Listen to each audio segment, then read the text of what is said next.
ਦੋਸਤੋ, ਜਿਵੇਂ ਕਿ ਹਰ ਪਿੰਡ ਦਾ ਇੱਕ ਆਪਣਾ ਇਤਿਹਾਸ ਹੁੰਦਾ ਹੈ। ਪਿੰਡ ਕਿਵੇਂ ਵੱਜਦਾ ਹੈ ਜਾਂ ਪਿੰਡ ਆਪਣੇ ਵਿੱਚ ਕੀ ਕੀ ਸਮੋਈ ਬੈਠਾ ਹੈ, ਇਸੇ ਤਰ੍ਹਾਂ ਪਿੰਡ ਚਿੱਟੀ ਜ਼ਿਲ੍ਹਾ ਜਲੰਧਰ ਆਪਣੇ ਆਪ ਵਿੱਚ ਇੱਕ ਇਤਿਹਾਸ ਸਮੋਈ ਬੈਠਾ ਹੈ। ਇਸ ਪਿੰਡ ਦਾ ਮੁੱਢ ਕਿਵੇਂ ਵੱਜਾ, ਇਸ ਬਾਰੇ ਆਪਾਂ ਜਾਣਦੇ ਹਾਂ ਸਰਦਾਰ ਸੰਤੋਖ ਸਿੰਘ ਅਠਵਾਲ ਹੋਰਾਂ ਤੋਂ।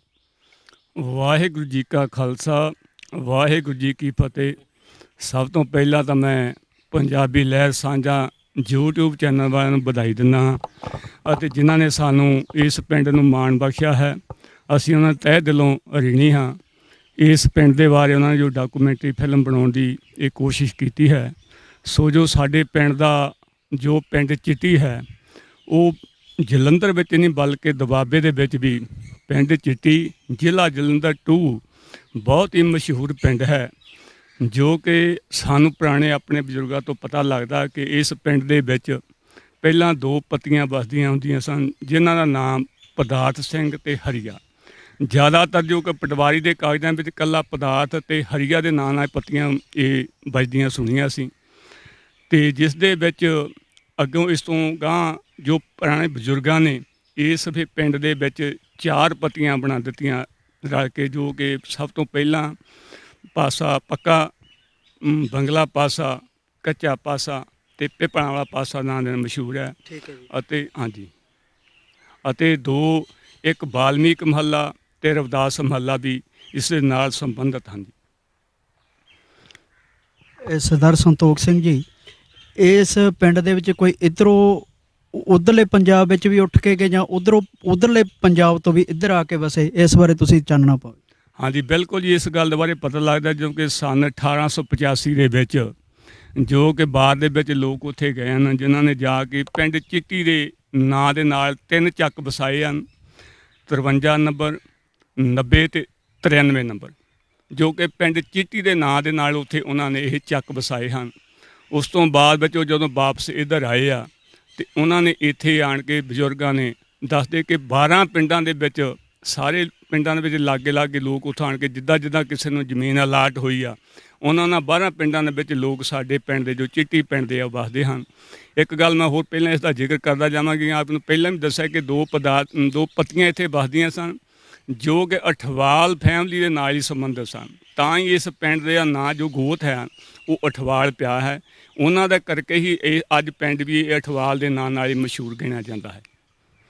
ਇਹ ਜੋ ਚਿੱਟੀ ਪਿੰਡ ਹੈ, ਇਹ ਵਿਧਾਨ ਸਭਾ ਹਲਕਾ ਕਿਹੜੇ ਵਿੱਚ ਪੈਂਦਾ ਜਾਂ ਪਿੰਡ ਦੀ ਕਿੰਨੀ ਵੋਟ ਹੈ ਇਸ ਵੇਲੇ?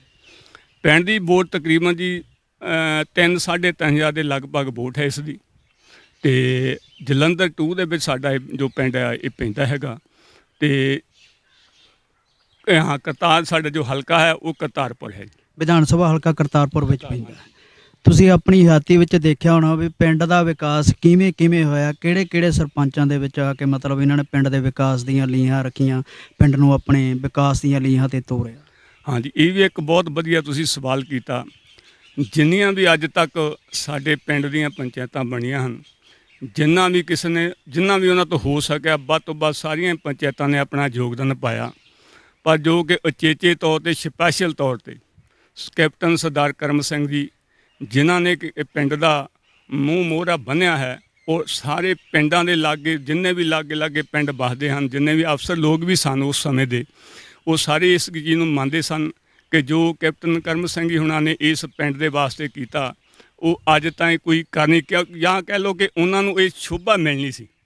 ਇਹ ਨਹੀਂ ਕਿ ਹਰ ਆਪੋ ਆਪਣੀ ਟਰਮ ਦੇ ਵਿੱਚ ਹਰ ਇੱਕ ਪੰਚਾਇਤ ਆਪਣੀ ਕੋਸ਼ਿਸ਼ ਕਰਦੀ ਕਿ ਅਸੀਂ ਵੱਧ ਤੋਂ ਵੱਧ ਕੰਮ ਕਰੀਏ, ਪਰ ਜਿੱਦਾਂ ਕਿਤੇ ਕੋਈ ਪ੍ਰਮਾਤਮਾ ਜਿਸ ਬੰਦੇ ਨੂੰ ਵਡਿਆਈ ਦਿੰਦਾ ਆ, ਉਸ ਬੰਦੇ ਨੂੰ ਵਡਿਆਈ ਪ੍ਰਮਾਤਮਾ ਆਪ ਦਿੰਦਾ। ਇਸ ਕਰਕੇ ਜੋ ਵਡਿਆਈ ਉਹਨਾਂ ਨੂੰ ਮਿਲੀ ਹੈ ਸਰਦਾਰ ਕਰਮ ਸਿੰਘ ਜੀ ਹੁਣਾਂ ਨੂੰ, ਉਹ ਉਹਨਾਂ ਨੂੰ ਹੀ ਸ਼ੋਭਾ ਜਾਂਦੀ ਹੈ ਇਸ ਚੀਜ਼ ਦੀ ਕਿ ਉਹਨਾਂ ਨੇ ਜੋ ਪਿੰਡ ਦਾ ਵਿਕਾਸ ਅੱਜ ਤੱਕ ਕੀਤਾ ਆ, ਉਹ ਉਹਨਾਂ ਦੀ ਸ਼ਲਾਘਾਯੋਗ ਹੈ ਜੀ। ਤੁਸੀਂ ਗੱਲ ਕੀਤੀ ਜੀ ਇਸ ਪਿੰਡ ਦੇ ਵਿੱਚ ਅਠਵਾਲ ਗੋਤ, ਕਿ ਅਠਵਾਲ ਗੋਤ ਤੋਂ ਇਲਾਵਾ ਹੋਰ ਵੀ ਗੋਤਾਂ ਦੇ ਲੋਕ ਰਹਿੰਦੇ ਅਤੇ ਉਹਨਾਂ ਦਾ ਆਪਸ ਵਿੱਚ ਭਾਈਚਾਰਕ ਸਾਂਝ, ਇਸ ਬਾਰੇ ਗੱਲ ਕਰੋ ਜੀ। ਬਿਲਕੁਲ ਜੀ, ਅੱਜ ਤੱਕ ਇਸ ਪਿੰਡ ਦੇ ਵਿੱਚ ਇਸ ਚੀਜ਼ ਦੀ ਇਹ ਸਿਫਤ ਕੀਤੀ ਜਾਂਦੀ ਹੈ ਕਿ ਜਿੰਨੇ ਵੀ ਹੋਰ ਗੋਤਾਂ ਦੇ, ਬਹੁਤੀਆਂ ਗੋਤਾਂ ਦੇ ਇੱਥੇ ਵਸਨੀਕ ਨਹੀਂ ਹੈਗੇ, ਥੋੜ੍ਹੀਆਂ ਗੋਤਾਂ ਦੇ ਹੋਰ ਵਸਨੀਕ ਹੈ, ਜਿੱਦਾਂ ਕਿ ਸੀਰੋ ਵਾਲੀ ਕਹਿ ਲਓ ਜਾਂ 1-2 ਗੋਤਾਂ ਹੋਰ ਵੀ ਹੈਗੀਆਂ, ਪਰ ਜ਼ਿਆਦਾਤਰ ਹੁਣ ਵੱਜਦੇ ਤਕਰੀਬਨ ਸਾਰੇ ਅਠਵਾਲ ਦੇ ਨਾਲ। ਪਰ ਉਹਨਾਂ ਦਾ ਸਾਰਿਆਂ ਦੇ ਪਿੰਡ ਦਾ ਸਲੀਕਾ ਬਿਲਕੁਲ ਬਹੁਤ ਵਧੀਆ, ਕਦੇ ਕਿਸੇ ਨਾ ਕਿਸੇ ਨਾਲ ਬਿਲਕੁਲ ਆਪਸੀ ਭਾਈਚਾਰਾ ਵੀ ਪੂਰਾ ਪਿਆਰ ਹੈ ਇੱਕ ਦੂਜੇ ਨਾਲ, ਕੋਈ ਕਿਸੇ ਤਰ੍ਹਾਂ ਦਾ ਵਿਤਕਰਾ ਨਹੀਂ ਇੱਥੇ ਹੈਗਾ ਜੀ ਕਿਸੇ ਨਾਲ ਵੀ। ਤੁਹਾਡਾ ਬਹੁਤ ਬਹੁਤ ਧੰਨਵਾਦ ਜੀ। ਥੈਂਕ ਯੂ ਜੀ। ਸਰਦਾਰ ਸੰਤੋਖ ਸਿੰਘ ਅਠਵਾਲ ਜੀ, ਤੁਸੀਂ ਗੱਲ ਕੀਤੀ ਆ ਵੀ ਪਿੰਡ ਵਿੱਚ ਭਾਈਚਾਰਕ ਸਾਂਝ ਬਰਕਰਾਰ ਆ। ਪਿੰਡ ਦੇ ਵਿੱਚ ਵੱਖ-ਵੱਖ ਗੋਤਰਾਂ ਨਾਲ ਜਾਂ ਵੱਖ-ਵੱਖ ਜਾਤਾਂ ਨਾਲ ਲੋਕ ਰਹਿੰਦੇ ਆ। ਪਿੰਡ ਦੇ ਵਿੱਚ ਕਿਹੜੇ-ਕਿਹੜੇ ਧਾਰਮਿਕ ਸਥਾਨ ਆ ਜਾਂ ਉਹਨਾਂ ਦੇ ਵਿੱਚ ਕਿਹੜੇ-ਕਿਹੜੇ ਲੋਕਾਂ ਨੇ ਬਣਾਏ ਹੋਏ ਆ ਧਾਰਮਿਕ ਸਥਾਨ, ਉਹਨਾਂ ਬਾਰੇ ਚਾਨਣਾ ਪਾਓ। ਹਾਂਜੀ, ਸਭ ਤੋਂ ਪਹਿਲਾਂ ਜੋ ਕਿ ਪਿੰਡ ਦਾ ਬਹੁਤ ਹੀ ਮਸ਼ਹੂਰ ਗੁਰਦੁਆਰਾ ਸੰਤ ਬਾਬਾ ਹੀਰਾ ਦਾਸ ਜੀ, ਜੋ ਕਿ ਪਿੰਡ ਦਾ ਸਾਂਝਾ ਗੁਰਦੁਆਰਾ ਹੈ। ਇਹਨਾਂ ਤੋਂ ਬਿਨਾਂ 4 ਗੁਰਦੁਆਰੇ ਜ਼ਿਮੀਂਦਾਰ ਭਰਾਵਾਂ ਨੇ ਜੋ ਕਿ ਰਲ ਕੇ ਬਾਕੀ ਬਰਾਦਰੀਆਂ ਨਾਲ ਰਲ ਕੇ ਬਣਾਏ ਹੋਏ ਹਨ, ਅਤੇ ਇੱਕ ਗੁਰਦੁਆਰਾ ਗੁਰੂ ਰਵਿਦਾਸ ਮਹੱਲਾ ਜੀ, ਅਤੇ ਇੱਕ ਗੁਰਦੁਆਰਾ ਸਾਹਿਬ ਬਾਬਾ ਪ੍ਰੇਮਦਾਸ ਜੀ ਵਾਲਮੀਕ ਮਹੱਲਾ ਉਹਨਾਂ ਨੇ ਬਣਾਇਆ ਹੋਇਆ, ਅਤੇ ਇੱਕ ਮੰਦਿਰ ਹੈ ਜੋ ਕਿ ਆਪਣੇ ਹਿੰਦੂ ਲੋਕ ਹਨ ਉਹ ਇਸ ਚੀਜ਼ ਨੂੰ ਮੰਨਦੇ ਹਨ। ਆਪਸ ਵਿੱਚ ਹੀ ਬਹੁਤ ਹੀ ਵਧੀਆ ਭਾਈਚਾਰਾ ਸਾਰਿਆਂ ਦਾ ਹੀ ਹੈ, ਕੋਈ ਕਿਸੇ ਨਾਲ ਕੋਈ ਵਿਤਕਰਾ ਨਹੀਂ ਕਰਦਾ, ਸਾਰਿਆਂ ਦਾ ਆਪਸੀ ਮੇਲ ਆਪਸੀ ਪਿਆਰ। ਇੱਕ ਦੂਜੇ ਤੋਂ ਬਾਅਦ ਜੇ ਕਿਸੇ ਕੋਈ ਪ੍ਰੋਗਰਾਮ ਵੀ ਹੁੰਦਾ ਇੱਕ ਦੂਜੇ ਦੇ ਪ੍ਰੋਗਰਾਮ ਵਿੱਚ ਸ਼ਾਮਲ ਹੁੰਦੇ ਹਨ ਅਤੇ ਵੱਧ ਚੜ੍ਹ ਕੇ ਹਿੱਸਾ ਲੈਂਦੇ ਹਨ। ਪਿੰਡ ਚਿੱਟੀ ਦਾ ਨਾਂ ਜਿੱਥੇ ਖੇਡਾਂ, ਸਿੱਖਿਆ ਅਤੇ ਹੋਰ ਖੇਤਰਾਂ ਵਿੱਚ ਲਿਆ ਜਾਂਦਾ ਹੈ, ਪੰਜਾਬੀ ਸਾਹਿਤ ਦੇ ਖੇਤਰ ਵਿੱਚ ਵੀ ਪਿੰਡ ਚਿੱਟੀ ਦਾ ਨਾਮ ਕਿਤੇ ਪਿੱਛੇ ਨਹੀਂ ਰਿਹਾ। ਮਾਸਟਰ ਆਤਮਾ ਸਿੰਘ ਚਿੱਟੀ ਪੰਜਾਬੀ ਬਾਲ ਸਾਹਿਤ ਵਿੱਚ ਜਾਣੀ ਪਛਾਣੀ ਹਸਤੀ ਹੈ। ਆਓ ਆਪਾਂ ਗੱਲ ਕਰਦੇ ਹਾਂ ਮਾਸਟਰ ਆਤਮਾ ਸਿੰਘ ਚਿੱਟੀ ਜੀ ਹੋਰਾਂ ਨਾਲ। ਮਾਸਟਰ ਆਤਮਾ ਸਿੰਘ ਚਿੱਟੀ ਜੀ, ਤੁਸੀਂ ਪਹਿਲਾਂ ਸਾਨੂੰ ਇਹ ਦੱਸੋ ਵੀ ਤੁਹਾਡਾ ਬਾਲ ਲੇਖਕ ਵੱਲ ਕਿਵੇਂ ਰੁਝਾਨ ਗਿਆ? ਦਰਦੀ ਸਾਹਿਬ, ਮੈਂ ਸਕੂਲ ਵਿੱਚ ਅਧਿਆਪਕ ਹੋਣ ਕਰਕੇ ਬੱਚਿਆਂ ਲਈ ਵਿਸ਼ੇਸ਼ ਤੌਰ 'ਤੇ ਸਾਹਿਤ ਰਚਿਆ ਹੈ।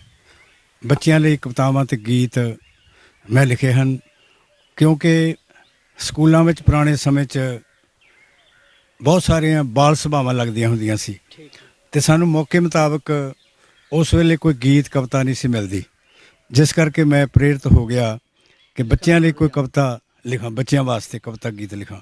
ਸੋ ਇਸ ਤਰ੍ਹਾਂ ਮੇਰਾ ਮੁੱਢ ਵੱਜਿਆ ਅਤੇ ਮੈਂ ਕਵਿਤਾ ਗੀਤ ਲਿਖਣ ਲੱਗ ਪਿਆ।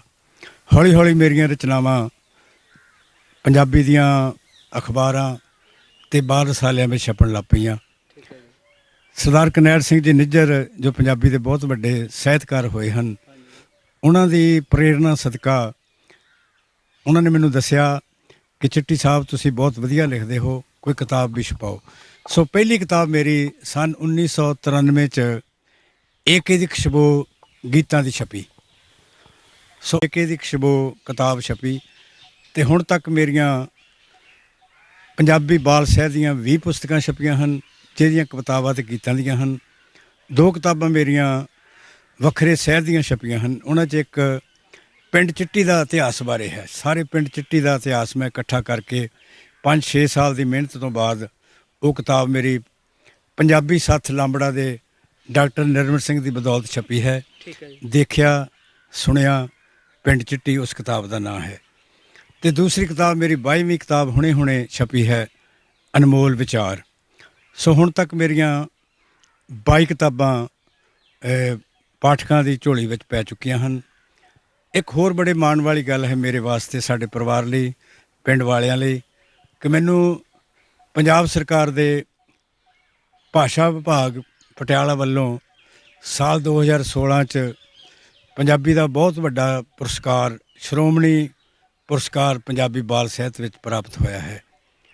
ਸੋ ਮੇਰੀ ਇੱਕ ਕਿਤਾਬ ਪੰਜਾਬੀ ਸਾਹਿਤ ਅਕਾਡਮੀ ਲੁਧਿਆਣੇ ਵੱਲੋਂ ਵੀ ਸਨਮਾਨਿਤ ਹੋਈ ਹੈ, ਸਾਰੇ ਆਓ ਗੀਤ ਗਾਓ। ਇਸ ਤਰ੍ਹਾਂ ਮੇਰਾ ਇਹ ਸਾਰਾ ਸਾਹਿਤ ਦਾ ਜੋ ਪ੍ਰੋਗਰਾਮ ਹੈ ਚੱਲ ਰਿਹਾ ਹੈ। ਹੁਣ ਵੀ ਮੇਰੀਆਂ ਰਚਨਾਵਾਂ ਅਖਬਾਰਾਂ ਅਤੇ ਰਸਾਲਿਆਂ ਵਿੱਚ ਬਕਾਇਦਾ ਤੌਰ 'ਤੇ ਛਪ ਰਹੀਆਂ ਹਨ। ਮਾਸਟਰ ਆਤਮਾ ਸਿੰਘ ਚਿੱਟੀ ਜੀ, ਤੁਸੀਂ ਬਾਲ ਸਾਹਿਤ ਵਿੱਚ ਇੱਕ ਜਾਣੀ ਪਹਿਚਾਣੀ ਹਸਤੀ ਹੋ। ਪਿੰਡ ਚਿੱਟੀ ਦੇ ਵਿੱਚ ਤੁਸੀਂ ਕਾਫੀ ਦੇਰ ਤੋਂ ਰਹਿ ਰਹੇ ਹੋ। ਹਾਂਜੀ, ਅਸੀਂ ਪਾਕਿਸਤਾਨ ਦਾ ਜਦੋਂ ਬਟਵਾਰਾ ਹੋਇਆ ਹੈ ਭਾਰਤ ਅਤੇ ਪਾਕਿਸਤਾਨ ਦਾ, ਉਦੋਂ ਤੋਂ ਲੈ ਕੇ ਹੀ ਸਾਡੇ ਪਿਤਾ ਜੀ ਇੱਥੇ ਪਿੰਡ ਚਿੱਟੀ ਵਿਖੇ ਆਏ ਸਨ। ਸੋ ਸਾਰਾ ਸਾਡਾ ਪਰਿਵਾਰ ਸੰਨ 1947 ਤੋਂ ਹੀ ਪਿੰਡ ਚਿੱਟੀ ਵਿੱਚ ਰਹਿ ਰਿਹਾ ਹੈ। ਇੱਕ ਹੋਰ ਗੱਲ ਮੈਂ ਸਾਹਿਤ ਬਾਰੇ ਹੀ ਕਰਨਾ ਚਾਹੁੰਦਾ ਹਾਂ। ਜਿੱਥੇ ਮੈਂ ਪੰਜਾਬੀ ਬਾਲ ਸਾਹਿਤ ਵਿੱਚ ਯੋਗਦਾਨ ਪਾ ਰਿਹਾ ਹਾਂ, ਇਹ ਹੋਰ ਪੰਜਾਬੀ ਦੇ ਲੇਖਕ ਵੀ ਸਾਡੇ ਪਿੰਡ ਚਿੱਟੀ ਦੇ ਹੋਏ ਹਨ। ਇੱਕ ਤਾਂ ਸਰਦਾਰ ਗੁਰਦੇਵ ਸਿੰਘ ਜੀ ਚਿੱਟੀ, ਜੋ ਅਮਰੀਕਾ ਵਿੱਚ ਰਹਿ ਰਹੇ ਸਨ, ਉਹਨਾਂ ਦੀਆਂ 3 ਪੁਸਤਕਾਂ ਬਾਲ ਕਵਿਤਾਵਾਂ ਦੀਆਂ ਛਪੀਆਂ ਹਨ। ਠੀਕ। ਅਮਰੀਕਾ ਵਿੱਚ ਰਹਿ ਰਹੇ ਸਨ, ਉਹ ਵੀ ਮੇਰੇ ਪਾਸ ਕਿਤਾਬਾਂ ਵੀ ਪਈਆਂ ਹਨ। ਅਤੇ ਸਾਡੇ ਇੱਕ ਪਿੰਡ ਚਿੱਟੀ ਦੇ ਬਹੁਤ ਹੀ ਪ੍ਰਸਿੱਧ ਲੇਖਕ ਹੋਏ ਹਨ, ਕਹਾਣੀਕਾਰ ਹੋਏ ਹਨ, ਨਾਟਕਕਾਰ ਹੋਏ ਹਨ। ਸ਼ਾਇਦ ਤੁਸੀਂ ਨਾਂ ਕਿਸੇ ਨੇ ਸੁਣਿਆ ਹੋਵੇ, ਤਰਸੇਮ ਨੀਲਗਿਰੀ, ਜਿਨ੍ਹਾਂ ਦੀਆਂ 8 ਕਿਤਾਬਾਂ ਹੁਣ ਤੱਕ ਪੰਜਾਬੀ ਸਾਹਿਤ ਵਿੱਚ ਆਈਆਂ ਹਨ, ਜ਼ਿਕਰਯੋਗ ਹਨ। ਉਹਨਾਂ ਦਾ ਨਾਂ ਬਹੁਤ ਹੈ। ਇੰਗਲੈਂਡ ਵਿੱਚ ਰਹਿੰਦੇ ਸਨ, ਵੈਸੇ ਅੱਜ ਕੱਲ੍ਹ ਉਹ ਸਾਡੇ ਵਿੱਚ ਨਹੀਂ ਰਹੇ। ਸੋ ਉਹਨਾਂ ਦਾ ਨਾਂ ਪੰਜਾਬੀ ਬਾਲ ਸਾਹਿਤ ਵਿੱਚ, ਪੰਜਾਬੀ ਸਾਹਿਤ ਵਿੱਚ, ਚਿੱਟੀ ਵਿੱਚ ਅਜੇ ਵੀ ਚੱਲ ਰਿਹਾ ਹੈ। ਸੋ ਮੈਂ ਪੰਜਾਬੀ ਲਹਿਰ ਸਾਂਝਾਂ ਦਾ ਬਹੁਤ ਬਹੁਤ ਧੰਨਵਾਦ ਕਰਦਾ ਹਾਂ, ਜਿਨ੍ਹਾਂ ਨੇ ਸਾਡੇ ਪਿੰਡ ਨੂੰ ਅੱਜ ਚੁਣਿਆ ਹੈ ਆਪਣੇ ਇਸ ਪ੍ਰੋਗਰਾਮ ਲਈ। ਸੋ ਸਤੀਸ਼ ਕੁਮਾਰ ਦਰਦੀ ਜੀ ਮੇਰੇ ਪੁਰਾਣੇ ਮਿੱਤਰ ਹਨ, ਇਹਨਾਂ ਦੇ ਵੀ ਬਹੁਤ ਬਹੁਤ ਧੰਨਵਾਦ ਹੈ। ਕੁਲਜੀਤ ਸੰਧੂ ਜੀ, ਸੰਧੂ ਪ੍ਰੋਡਕਸ਼ਨ ਲਾਂਬੜੇ ਵਾਲੇ, ਉਹਨਾਂ ਦਾ ਵੀ ਬਹੁਤ ਬਹੁਤ ਧੰਨਵਾਦ ਹੈ। ਸਾਡੇ ਵੀਰ ਭਰਾ ਆਏ ਹਨ, ਭਰਾ ਆਏ ਹਨ ਪਿੰਡ ਚਿੱਟੀ ਦੇ, ਉਹਨਾਂ ਦਾ ਵੀ ਧੰਨਵਾਦ ਹੈ। ਉਹਨਾਂ ਨੇ ਇਸ ਪ੍ਰੋਗਰਾਮ ਨੂੰ ਬਹੁਤ ਹੀ ਵਧੀਆ ਬਣਾਉਣ ਵਿੱਚ ਯੋਗਦਾਨ ਪਾਇਆ ਹੈ। ਸੋ ਬਹੁਤ ਬਹੁਤ ਧੰਨਵਾਦ ਜੀ ਸਾਰਿਆਂ ਦਾ ਹੀ। ਮਾਸਟਰ ਆਤਮਾ ਸਿੰਘ ਚਿੱਟੀ, ਤੁਹਾਡਾ ਵੀ ਬਹੁਤ ਬਹੁਤ ਧੰਨਵਾਦ। ਹਾਂਜੀ, ਮਿਹਰਬਾਨੀ ਜੀ। ਹੁਣ ਅਸੀਂ ਆ ਪਹੁੰਚੇ ਹਾਂ ਜੀ ਪਿੰਡ ਚਿੱਟੀ ਦੇ ਧਾਰਮਿਕ ਸਥਾਨ ਧੰਨ ਧੰਨ ਸੰਤ ਬਾਬਾ ਹੀਰਾ ਦਾਸ ਜੀ ਗੁਰਦੁਆਰੇ। ਇਸ ਸਥਾਨ ਦਾ ਆਪਣੇ ਆਪ ਵਿੱਚ ਇੱਕ ਇਤਿਹਾਸ ਹੈ। ਧੰਨ ਧੰਨ ਸੰਤ ਬਾਬਾ ਹੀਰਾ ਦਾਸ ਜੀ ਗੁਰਦੁਆਰੇ ਦੀ ਇਮਾਰਤ, ਜੋ ਕਿ ਆਪਣੇ ਆਪ ਵਿੱਚ ਇੱਕ ਵਿਲੱਖਣ ਬਣਾਈ ਹੋਈ ਹੈ। ਇਸ ਪਿੰਡ ਦੇ ਇਤਿਹਾਸ ਵਿੱਚ ਧੰਨ ਧੰਨ ਸੰਤ ਬਾਬਾ ਹੀਰਾ ਦਾਸ ਜੀ ਗੁਰਦੁਆਰੇ ਦਾ ਇੱਕ ਆਪਣਾ ਸਥਾਨ ਹੈ। ਇਸ ਗੁਰਦੁਆਰੇ ਦੇ ਇਤਿਹਾਸ ਬਾਰੇ ਆਪਾਂ ਗੱਲਬਾਤ ਕਰਾਂਗੇ। ਧੰਨ ਧੰਨ ਸੰਤ ਬਾਬਾ ਹੀਰਾ ਦਾਸ ਜੀ ਗੁਰਦੁਆਰੇ ਦੇ ਵਿੱਚ ਇਸ ਵੇਲੇ ਅਸੀਂ ਖੜੇ ਹਾਂ ਜੀ। ਇਸ ਧਾਰਮਿਕ ਸਥਾਨ ਬਾਰੇ ਗੱਲ ਕਰਾਂਗੇ ਸਰਦਾਰ ਜੋਗਿੰਦਰ ਸਿੰਘ ਜੀ ਉਹਨਾਂ ਨਾਲ। ਸਰਦਾਰ ਜੋਗਿੰਦਰ ਸਿੰਘ ਜੀ, ਇਹ ਗੁਰਦੁਆਰਾ ਸਾਹਿਬ ਬਾਰੇ ਤੁਸੀਂ ਆਪਣੇ ਵਿਚਾਰ। ਸਭ ਤੋਂ ਪਹਿਲਾਂ ਟੀਵੀ ਚੈਨਲ ਵਾਲਿਆਂ ਦਾ ਬਹੁਤ ਬਹੁਤ ਧੰਨਵਾਦ, ਜਿਨ੍ਹਾਂ ਨੇ ਇਸ ਇਤਿਹਾਸਕ ਜਗ੍ਹਾ ਬਾਰੇ ਦੱਸਣ ਬਾਰੇ ਆਪਣਾ ਕੀਮਤੀ ਟਾਈਮ ਕੱਢਿਆ। ਇਹ ਗੁਰਦੁਆਰਾ ਸੰਤ ਬਾਬਾ ਹੀਰਾ ਦਾਸ ਦੇ ਨਾਂ 'ਤੇ ਬਹੁਤ ਮਸ਼ਹੂਰ ਹੈ, ਜਿਨ੍ਹਾਂ ਦੀ ਮੌਤ 1928 ਦੇ ਵਿੱਚ ਹੋ ਗਈ ਸੀ। ਉਸ ਤੋਂ ਬਾਅਦ ਇੱਥੇ ਇੱਕ ਸੇਵਾਦਾਰ ਦਇਆਨੰਦ ਜੀ ਨੇ ਬੜੀ ਲੰਮੀ ਇੱਥੇ ਸੇਵਾ ਕੀਤੀ, ਜਿਹੜੇ ਕਿ 1900 ਲਗਭਗ 82-83 ਵਿੱਚ ਸਰੀਰ ਛੱਡ ਗਏ। ਉਸ ਤੋਂ ਬਾਅਦ ਇੱਥੇ ਇੱਕ ਕੂਕਾ ਜਿਸ ਦਾ ਨਾਮ ਮੁਨੀ ਸੀ, ਉਹ ਆਇਆ ਸੀ। ਉਸ ਤੋਂ ਬਾਅਦ ਇਹ ਪਿੰਡ ਦੇ 1901 ਵਿੱਚ ਸਰਪੰਚ ਸਾਹਿਬ ਕੈਪਟਨ ਕਰਮ ਸਿੰਘ ਦੇ ਟਾਈਮ 'ਤੇ ਇੱਥੇ ਅਸੀਂ ਆਏ ਸੀ। ਜਦ ਤੋਂ ਇੱਥੇ ਇੱਕ ਕਮੇਟੀ ਕੰਮ ਕਰਦੀ ਹੈ, ਜਿਹੜੀ ਇਸ ਨੂੰ ਬੜੇ ਸੁਚੱਜੇ ਢੰਗ ਨਾਲ ਚਲਾਉਂਦੀ ਹੈ। ਇਹ ਇਤਿਹਾਸਕ ਗੁਰਦੁਆਰਾ ਹੈ। ਇਸ ਪਿੰਡ ਦੇ ਵਿੱਚ, ਪਿੰਡ ਤੋਂ ਬਾਹਰ ਗੁਰਦੁਆਰਾ ਸਾਹਿਬ ਹੈ। ਬਾਕੀ ਪਿੰਡ ਦੇ ਵਿੱਚ ਹੋਰ ਵੀ ਗੁਰਦੁਆਰਾ ਸਾਹਿਬ ਹਨ, ਪਰ ਇਸ ਦਾ ਜਿਹੜਾ ਇਤਿਹਾਸ ਹੈ ਉਹ ਵਿਲੱਖਣ ਹੀ ਹੈ। ਇਹ ਸੰਤ ਹੀਰਾ ਦਾਸ ਨੇ ਬਹੁਤ ਇੱਥੇ ਮਿਹਨਤ ਕੀਤੀ, ਤਪੱਸਿਆ ਕੀਤੀ। ਇਤਿਹਾਸ ਦੱਸਦਾ ਹੈ ਕਿ ਜਦੋਂ ਇੱਥੇ ਤਪੱਸਿਆ ਕਰਨ ਆਏ, ਇੱਥੇ ਬਿਲਕੁਲ ਜੰਗਲ ਬਿਆਬਾਨ ਸੀ, ਅਤੇ ਪਿੰਡ ਵਾਲਿਆਂ ਦਾ ਉਹਨੇ ਰਹਿ ਲਾਈ ਵੀ ਪਿੰਡ ਵਾਲੇ ਕਹਿਣ ਲੱਗੇ ਵੀ ਜਗ੍ਹਾ ਤਾਂ ਇੱਥੇ ਹੈ, ਪਰ ਬਾਰ ਹੈ ਉੱਥੇ ਬੜੇ ਜੰਗਲ ਹੈ, ਬੜੀਆਂ। ਉਹਨਾਂ ਨੇ ਇਸ ਜਗ੍ਹਾ ਨੂੰ ਮਾਨਤਾ ਦਿੱਤੀ ਅਤੇ ਇੱਥੇ ਆ ਕੇ ਬੈਠ ਗਏ, ਅਤੇ ਉਹਨਾਂ ਨੇ ਬੜੀ ਤਪੱਸਿਆ ਕੀਤੀ। ਉਸੇ ਤਪੱਸਿਆ ਦੇ ਨਾਲ ਹੀ ਉਹਨਾਂ ਨੇ ਲਾਗੇ ਨਗਰਾਂ ਪਿੰਡਾਂ ਦੇ ਵਿੱਚ ਬਹੁਤ ਸੇਵਾ ਕੀਤੀ। ਉਹਨਾਂ ਨੇ ਜਿੰਨੇ ਵੀ ਲਾਗੇ ਪਿੰਡ ਸਨ, ਉਹਨਾਂ ਸਾਰਿਆਂ ਨੂੰ ਇਹਨਾਂ ਨੂੰ ਗੁਰੂ ਗ੍ਰੰਥ ਸਾਹਿਬ ਦੇ ਲੜ ਲਾਇਆ, ਅਤੇ ਗੁਰੂ ਗ੍ਰੰਥ ਸਾਹਿਬ 'ਤੇ ਚੱਲਣ ਦਾ ਉਹਨਾਂ ਨੇ ਬਲ ਬਖਸ਼ਿਆ। ਧੰਨ ਧੰਨ ਸੰਤ ਬਾਬਾ ਹੀਰਾ ਦਾਸ ਜੀ ਗੁਰਦੁਆਰਾ ਦੇ ਇਤਿਹਾਸ ਬਾਰੇ ਆਪਾਂ ਜਾਣਕਾਰੀ ਲੈਂਦੇ ਹਾਂ। ਸਰਦਾਰ ਜੋਗਿੰਦਰ ਸਿੰਘ ਜੀ ਸਾਡੇ ਨਾਲ ਨੇ। ਸਰ ਜੋਗਿੰਦਰ ਸਿੰਘ ਜੀ, ਇਸ ਸਥਾਨ ਬਾਰੇ ਤੁਸੀਂ ਆਪਣੇ ਵਿਚਾਰ ਦੱਸੋ। ਇਸ ਗੁਰਦੁਆਰਾ ਜੋ ਹੈ ਇਹ ਸਾਰੇ ਪਿੰਡ ਦਾ ਇੱਕ ਸਾਂਝਾ ਹੈ। ਇੱਥੇ ਕੋਈ ਵੀ ਹੋ, ਸਾਰੀਆਂ ਜਿੰਨੇ ਵੀ ਬਰਾਦਰੀਆਂ ਰਹਿੰਦੀਆਂ ਹਨ, ਬੜੀ ਇਹਨੂੰ ਮਾਣ ਬਖਸ਼ਦੀਆਂ ਹਨ। ਸੰਤ ਹੀਰਾ ਦਾਸ ਜੀ ਸੰਨ 1928 ਵਿੱਚ ਉਹ ਇਸ ਦੁਨੀਆ ਤੋਂ ਰੁਖਸਤ ਹੋ ਗਏ ਸਨ। ਉਸ ਤੋਂ ਬਾਅਦ ਇੱਥੇ ਦਇਆਨੰਦ ਜੀ ਰਹੇ, ਜੋ ਉਹ ਵੀ 1982-83 ਦੇ ਵਿੱਚ ਰੁਖਸਤ ਹੋ ਗਏ। ਉਹਨਾਂ ਤੋਂ ਬਾਅਦ ਉਹਨਾਂ ਨੇ ਬੜੀ ਲੰਮੀ ਸੇਵਾ ਕੀਤੀ। ਇਸ ਗੁਰਦੁਆਰਾ ਸਾਹਿਬ ਦੇ ਬਾਰੇ ਦੱਸਦੇ ਪੁਰਾਣੇ ਬਜ਼ੁਰਗ ਦੱਸਦੇ ਸੀ ਵੀ ਇੱਥੇ ਜੰਗਲ ਤੇ ਬਿਆਬਾਨ ਸੀਗੀ। ਠੀਕ ਹੈ ਜੀ। ਹੁਣ ਜਦੋਂ ਸੰਤ ਹੀਰਾ ਦਾਸ ਜੀ ਆਏ, ਉਹਨਾਂ ਨੇ ਇਹ ਗੱਲ ਕਹੀ ਵੀ ਸਾਨੂੰ ਇਸ ਚਿੱਟੀ ਦੇ ਵਿੱਚ ਕਿਤੇ ਜਗ੍ਹਾ ਦਿਓ। ਅੱਛਾ ਜੀ। ਉਹ ਪਿੰਡ ਦੇ ਨਗਰ ਦੇ ਜਿਹੜੇ ਸਿਆਣੇ ਬੰਦੇ ਸੀ, ਉਹਨਾਂ ਨੇ ਕਿਹਾ ਜਗ੍ਹਾ ਹੈ ਪਿੰਡ ਤੋਂ ਬਾਹਰ, ਪਰ ਹੈ ਉਹ ਜੰਗਲ, ਇੱਥੇ ਆਮ ਕੋਈ ਬੰਦਾ ਆਉਂਦਾ ਨਹੀਂ। ਸੰਤ ਹੀਰਾ ਦਾਸ ਜੀ ਨੇ ਕਿਹਾ ਵੀ ਮੈਨੂੰ ਉਹ ਜਗ੍ਹਾ ਦਿਓ, ਮੈਂ ਉੱਥੇ ਬਹਿ ਕੇ ਆਪਣਾ ਤਪ ਕਰੂੰਗਾ। ਠੀਕ ਹੈ ਉਹਨਾਂ ਨੇ ਬੜੇ ਇੱਥੇ ਤਪ ਕੀਤਾ। ਉਸ ਤਪ ਤੋਂ ਬਾਅਦ ਜਿੰਨੇ ਲਾਗਲੇ ਪਿੰਡਾਂ ਦੇ ਲੋਕ ਸੀ ਸਾਰੇ ਉਹਨਾਂ ਨੂੰ ਬਹੁਤ ਮੰਨਦੇ ਸੀ। ਲੋਕ ਇੱਥੇ ਉਹਨਾਂ ਦੀ ਬੜੀ ਸੇਵਾ ਦੇ ਵਿੱਚ ਰਹਿੰਦੇ ਸੀ। ਉਹ ਵੀ ਆਮ ਪਿੰਡਾਂ ਦੇ ਵਿੱਚ ਜਾਂਦੇ ਸੀ। ਠੀਕ ਹੈ ਜੀ। ਉਹਨਾਂ ਦੇ ਬਾਰੇ ਪਤਾ ਲੱਗਦਾ ਕਿ ਉਹ ਲੜਕੀਆਂ ਨੂੰ ਮਾਰਨ ਦੇ ਤੇ ਆਨੰਦ ਕਾਰਜ ਦੇ ਸੰਬੰਧ, ਕਿਉਂਕਿ ਇਸ ਏਰੀਏ ਵਿੱਚ ਮਲਤਾਨੀ ਲੋਕ ਰਹਿੰਦੇ ਸੀ ਜਿਹੜੇ ਕਬਰਾਂ ਨੂੰ ਮੰਨਦੇ ਸੀ। ਉਹਨਾਂ ਨੇ ਕਬਰਾਂ ਤੋਂ ਹਟਾ ਕੇ ਗੁਰੂ ਗ੍ਰੰਥ ਸਾਹਿਬ ਦੇ ਲੋਕ ਲੜ ਲਾਏ ਅਤੇ ਇਹਨੂੰ ਸਿੱਖੀ ਦੇ ਪ੍ਰਚਾਰ ਲਈ ਉਹਨਾਂ ਨੇ ਇੱਥੇ ਇਹਨੂੰ ਵਰਤਿਆ। ਉਹਨਾਂ ਨੇ ਜਿੰਨਾ ਚਿਰ ਉਹਨਾਂ ਦੀ ਜ਼ਿੰਦਗੀ ਰਹੀ ਉਹਨਾਂ ਨੇ ਬੜਾ ਸਿੱਖੀ ਦਾ ਪ੍ਰਚਾਰ ਕੀਤਾ। ਉਸ ਪ੍ਰਚਾਰ ਨੂੰ ਅੱਜ ਵੀ ਦੁਨੀਆ ਉਹਨਾਂ ਨੂੰ ਬਹੁਤ ਪੂਜਨੀਕ ਜਗ੍ਹਾ ਕਰਕੇ ਮੰਨਣ ਕਰਕੇ ਅੱਜ ਵੀ ਲੋਕ ਪੂਜਦੇ ਹਨ। ਉਹਨਾਂ ਨੇ ਇਸ ਜਗ੍ਹਾ 'ਤੇ ਬਹਿ ਕੇ ਬਹੁਤ ਲਾਗੇ ਪਿੰਡਾਂ ਦੇ ਵਿੱਚ ਜਿਹੜੇ ਜੋ ਵੀ ਲਾਗੇ ਏਰੀਆ ਸੀ ਸਾਰੇ ਸੁਧਾਰ ਕਰਨ ਦੀ ਕੋਸ਼ਿਸ਼ ਕੀਤੀ ਅਤੇ ਲੋਕਾਂ ਨੂੰ ਹੁੱਕਾ ਪਾਣੀ ਬੰਦ ਕਰਨ ਲਈ, ਨਸ਼ਾ ਨਾ ਪੀਣ ਲਈ, ਇਹਨਾਂ ਸਾਰੀਆਂ ਬੁਰਾਈਆਂ ਨੂੰ ਦੂਰ ਕਰਨ ਦੀ ਕੋਸ਼ਿਸ਼ ਕੀਤੀ। ਉਹਨਾਂ ਨੇ ਆਪਣੀ ਜ਼ਿੰਦਗੀ ਦੇ ਵਿੱਚ ਬੜਾ ਇਹ ਲੰਮਾ ਸੰਘਰਸ਼ ਕੀਤਾ ਅਤੇ ਲੋਕਾਂ ਨੂੰ ਸਿੱਧੇ ਰਾਹੇ ਪਾਇਆ। ਠੀਕ ਹੈ ਜੀ, ਬਹੁਤ ਬਹੁਤ ਧੰਨਵਾਦ ਜੀ। ਮਾਸਟਰ ਆਤਮਾ ਸਿੰਘ ਚਿੱਟੇ ਜੀ, ਇਹ ਸੰਤ ਹੀਰਾ ਦਾਸ ਜੀ ਇਹ ਕੌਣ ਸਨ? ਇਹਨਾਂ ਬਾਰੇ ਤੁਸੀਂ ਆਪਣੀ ਵਿਸਥਾਰਤ ਜਾਣਕਾਰੀ ਦਿਓ। ਸੰਤ ਬਾਬਾ ਹੀਰਾ ਦਾਸ ਜੀ ਸਾਡੇ ਇਸ ਇਲਾਕੇ ਦੇ ਬ੍ਰਹਮ ਗਿਆਨੀ, ਮਹਾਨ ਸਮਾਜ ਸੁਧਾਰਕ ਅਤੇ ਮਹਾਨ ਹਸਤੀ ਹੋਏ ਹਨ। ਠੀਕ ਹੈ। ਮਾਲਵੇ ਤੋਂ ਆ ਕੇ ਉਹ ਇੱਥੇ ਆ ਕੇ ਸਾਡੇ ਪਿੰਡ ਚਿੱਟੀ ਵਿਖੇ ਵਸੇ ਸਨ, ਜਿੱਥੇ ਅੱਜ ਆਪਾਂ ਖੜੇ ਹਾਂ।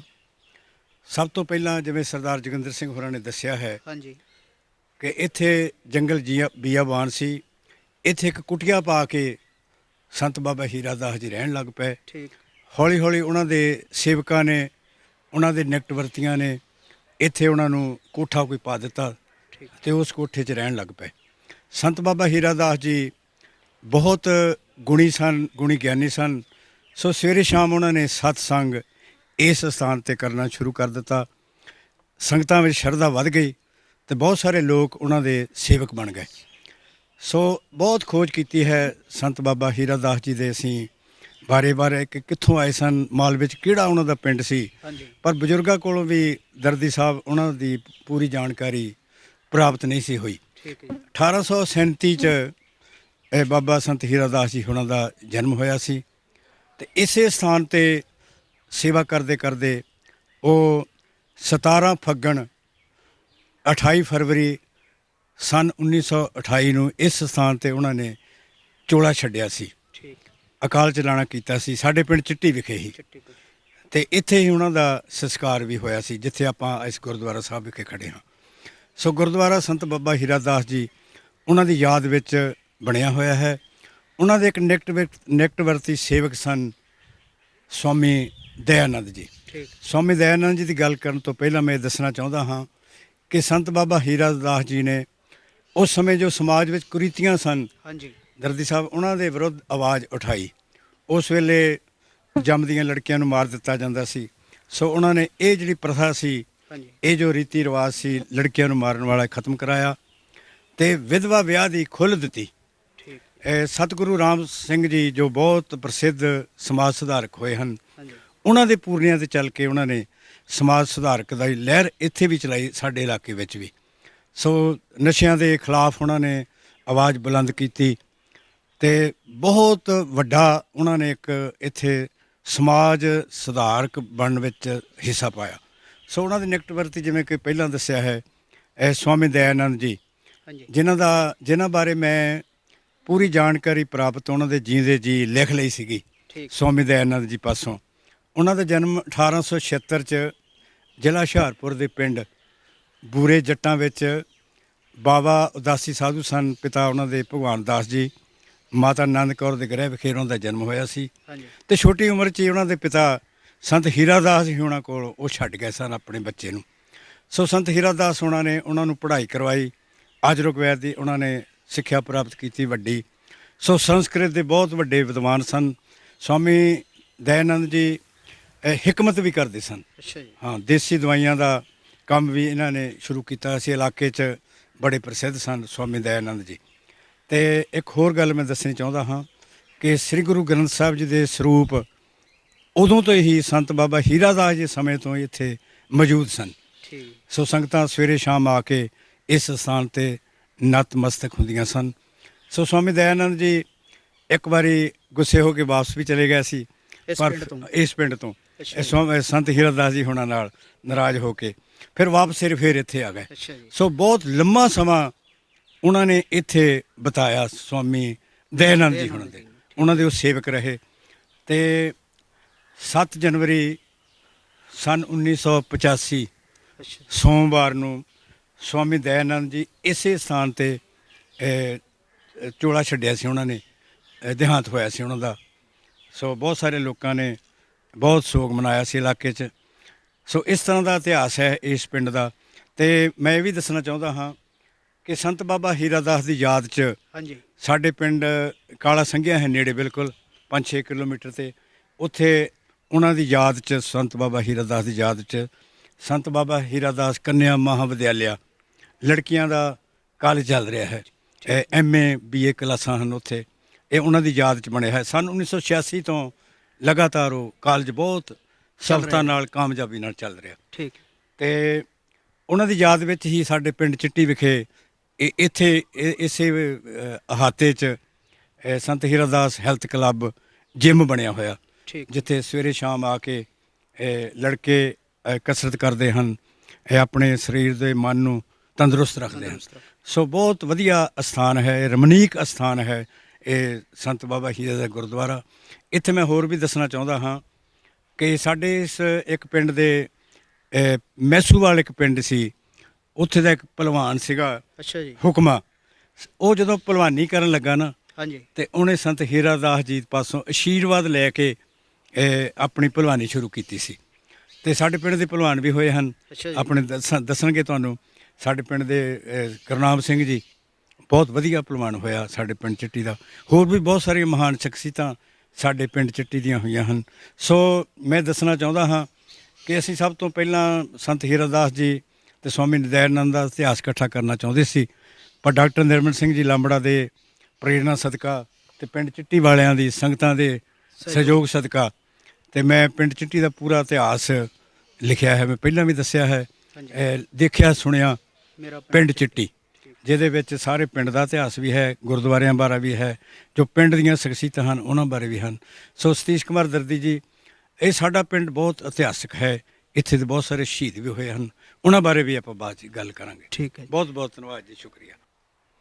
ਇੱਥੇ ਇੱਕ ਗੱਲ ਹੋਰ ਜ਼ਿਕਰਯੋਗ ਹੈ, ਦੱਸਣ ਵਾਲੀ ਹੈ। ਸਵਾਮੀ ਦਇਆਨੰਦ ਜੀ ਹੁਣਾਂ ਦਾ ਜਦੋਂ ਮੈਂ ਜੀਵਨ ਉਹਨਾਂ ਦੇ ਕੋਲ ਬੈਠ ਕੇ ਲਿਖਿਆ ਸੀ, ਤੇ ਉਹਨਾਂ ਨੇ ਇੱਕ ਪੁਰਾਤਨ ਸਰੂਪ ਸ੍ਰੀ ਗੁਰੂ ਗ੍ਰੰਥ ਸਾਹਿਬ ਜੀ ਦਾ ਲਾਹੌਰ ਤੋਂ ਸਨ 1923 ਵਿੱਚ ਖਰੀਦਿਆ ਸੀ। ਹਾਂਜੀ ਉਹ ਪੁਰਾਤਨ ਗ੍ਰੰਥ ਸ੍ਰੀ ਗੁਰੂ ਗ੍ਰੰਥ ਸਾਹਿਬ ਦਾ ਸਰੂਪ ਜੋ ਹੈ, ਬੀੜ ਹੈ, 1 ਤੋਲੇ ਦਾ ਵਜ਼ਨ ਹੈ ਉਹਦਾ, ਉਹ ਸਾਡੇ ਇੱਥੇ ਗੁਰਦੁਆਰਾ ਸਾਹਿਬ ਵਿਖੇ ਬੜੀ ਸ਼ਰਧਾ ਪੂਰਵਕ ਰੱਖੀ ਗਈ ਹੈ। ਉਹਨਾਂ ਦੇ ਸੰਗਤਾਂ ਨੂੰ ਦਰਸ਼ਨ ਵੀ ਕਰਾਵਾਂਗੇ। ਸੋ ਬਹੁਤ ਮਾਣ ਵਾਲੀ ਗੱਲ ਹੈ ਕਿ ਉਹ ਸਰੂਪ ਦੇਖਣ ਯੋਗ ਹੈ, ਦਰਸ਼ਨਯੋਗ ਹੈ। ਹੁਣੇ ਹੀ ਆਪਾਂ ਉਹਦੇ ਦਰਸ਼ਨ ਕਰਦੇ ਹਾਂ।